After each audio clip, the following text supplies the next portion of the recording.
Hey everybody, it's Ron from Pick Dawgz, and this is Ron's Big Shot Breakdown. We're going to go over 4 college basketball games for Sunday, January 7th, 2024. Now, if you like what you see, make sure to give this video a big thumbs up and subscribe to our channel. Don't forget to put your college basketball picks in the comments section below. And if you're looking for my best bets, including my college basketball bank shot best bet, as well as my all-access season pass in college hoops, you can find those at the premium picks tab at pickdawgz.com. There's also a link in the description.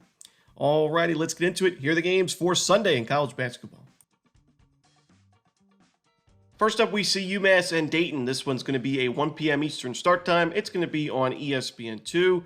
Now, Dayton's really flying under the radar, in my opinion. This is a team that's 11-2 this season. They're unranked, but they played a really tough non-conference schedule and got through it with a pretty good record. And they're on an 8-game win streak. We've seen Dayton beat LSU, St. John's, SMU, Cincinnati, some solid top 100 teams in KenPom. They lost to Northwestern and Houston, but both those games were pretty competitive. One was a true road game at Northwestern. The other one was a neutral site game against Houston, who's one of the best teams and programs in college basketball, so no shame in that loss.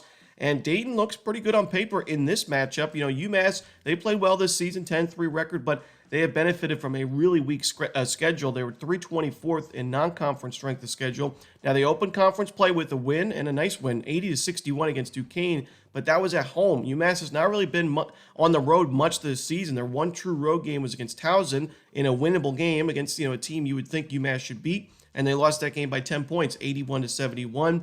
I don't trust UMass on the road here, and with how well Dayton has played on both sides of the ball, especially offensively. We think of Dayton as more of a defensive-first program, but this team is 13th in the country in adjusted offensive efficiency, 5th best in three-point shooting, 11th best in effective field goal percentage. The offense is really getting it done, and against this UMass defense, I think Dayton has a big day. So give me Dayton. I'm going to lay the points.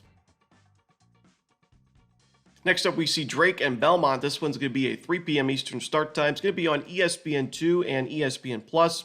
Now, I think a lot of people expected a rebuilding season from Belmont this season because they lost a lot of production really the last couple of years from, a couple of years ago where Belmont was one of the best mid-major schools. They were 25-8 and 21-22. They were 26-4 the year before. But this season, they're still 9-5. They've been competitive. Now, they've lost 2 of their last 3 games, and I don't love this matchup for them. I think Drake, a really solid team, one of the best teams in this conference, of course, this season.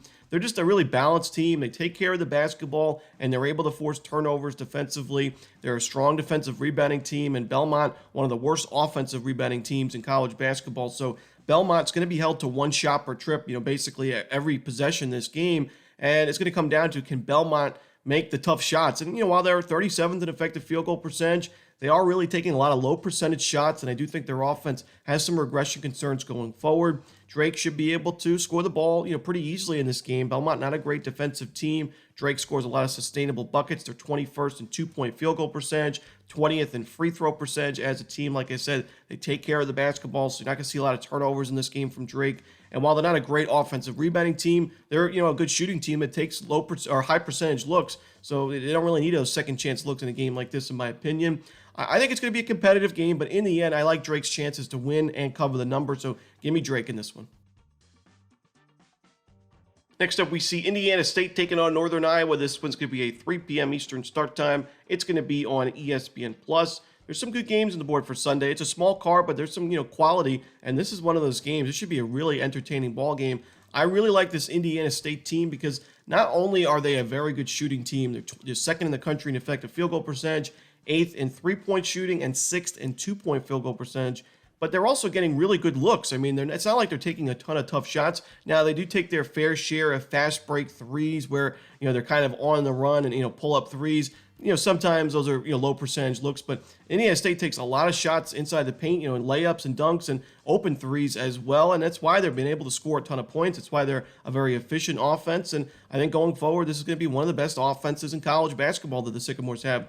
Now, the defense not as strong, but it's not that bad. I mean, this is a good defensive rebounding team. They're disciplined. They don't take too many fouls. Good 3-point defense. So I really like this Indiana State team. However, I also think Northern Iowa is better than its current record. This is a team at 7-7, got off to a really rough start to the season. They were 1-4 at one point. Now they played a tough schedule. They played North Texas, they played North Carolina, Texas Tech, some neutral site games and some true road games thrown in there. And now they're playing their best basketball of the season. They're on a 4-game win streak. The only problem is, not really the toughest of matchups along the way in that 4-game win streak Prairie View A&M and Alcorn State, a pair of SWAC teams. Northern Illinois, one of the weaker MAC teams, and Missouri State, a conference win. That was definitely an impressive victory, but it was only by 2 points.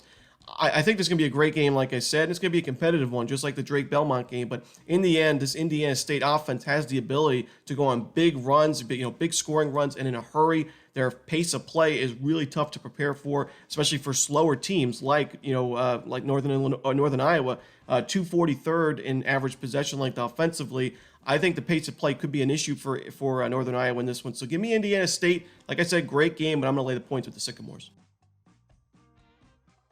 Next up, we see SMU and Memphis, the final game we're going to talk about for Sunday's card in college basketball. This game is going to be 5 p.m. Eastern, and it's going to be on ESPN.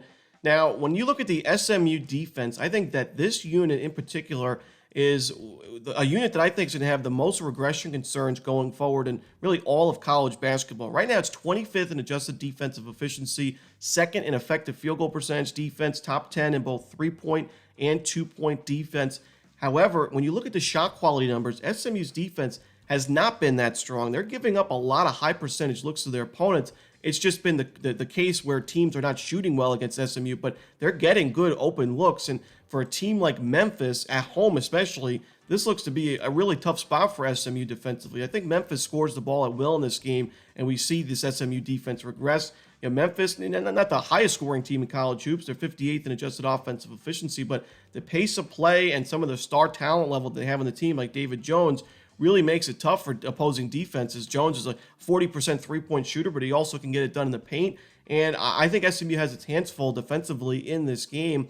And Memphis defensively, what more can be said about Penny Hardaway defenses? They're usually top 40, top 30 in the country year after year. They force turnovers. They're not the strongest defensive rebounding team, which would be my one concern because SMU is a really good offensive rebounding team, so they should get second chance looks. But I don't think this SMU offense is potent enough to do enough damage against Memphis to compete in this game. I like Memphis in this ball game. SMU's in a nice 4-game win streak, but didn't play any team anywhere near as tough as Memphis along the way. So give me Memphis. I'm going to lay the points. And that's it. Those are the games for Sunday in college hoops. Hope you enjoyed this video. If you did, don't forget to hit that like button and subscribe. And don't forget to put your college basketball picks in the comments section below. Again, if you're looking for my best bets, you can find those at Pick Dawgz Premium, and there's a link in the description. As always, this is Romanelli. Good luck.